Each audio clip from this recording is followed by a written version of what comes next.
Most people believe criminals look different, that manipulators sound different, that liars feel different. They don't. The most dangerous minds do not announce themselves. They don't threaten. They don't perform. They don't look broken. They observe. They listen.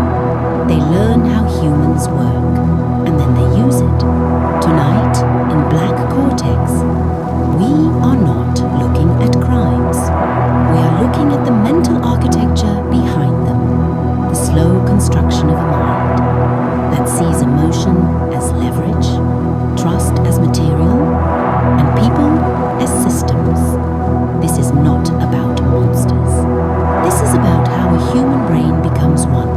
Criminal psychology does not begin with violence. It begins with interpretation. How the brain learns power. How it links reward to control. How it adapts when safety is inconsistent.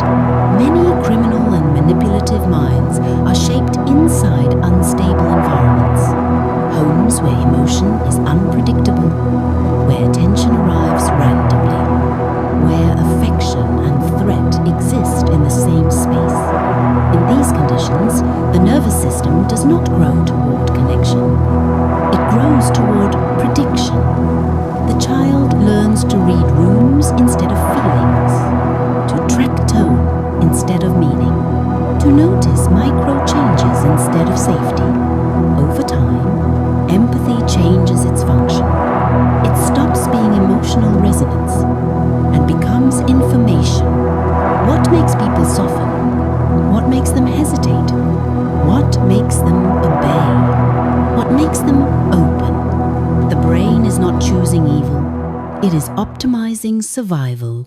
But survival strategies, when repeated long enough, become identity. And when that child grows, the world is no longer filled with people. It is filled with mechanisms. Manipulation is often imagined as aggression. It is not. True manipulation is quiet. It begins with attention. Manipulative minds are trained observers. They notice breathing shifts, posture changes, voice delay, eye hesitation, micro-expressions that leak emotion before language forms. They study how people reveal themselves without realizing they are doing it. This is why manipulation rarely feels like force. It feels like understanding, agreement, safety, relief. The manipulator mirrors emotional language. They align first, then they redirect. They do not insert commands. They plant interpretations, and once a person's own brain builds the meaning, it defends it. This is the core difference between control and manipulation. Control fights the nervous system. Manipulation recruits it. The most dangerous manipulative minds do not seek power. They seek predictability. A world where human reaction becomes reliable. Seduction is not sexuality. It is psychological positioning. It is the construction of relevance. Dark psychology does not invent need. It locates it.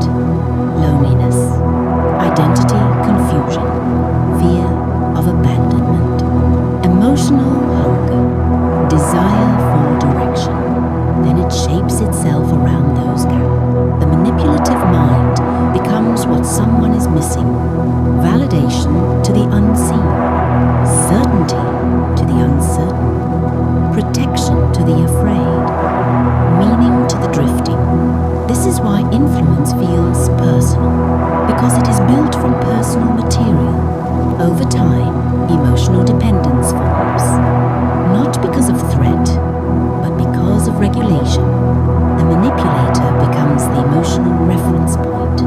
The nervous system begins to associate one person with relief, grounding, identity, and safety. And once emotional regulation is outsourced, logic stops being the authority. This is how cults stabilize, how abuse abusive relationships deepen, how criminal alliances maintain loyalty. The mind is not following someone, it is protecting a state. The human brain is not designed to detect lies. It is designed to build coherence.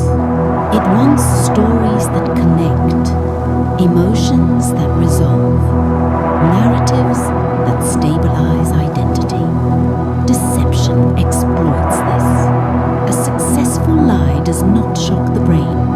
It fits it. It echoes expectations, confirms emotional investment, aligns with internal needs.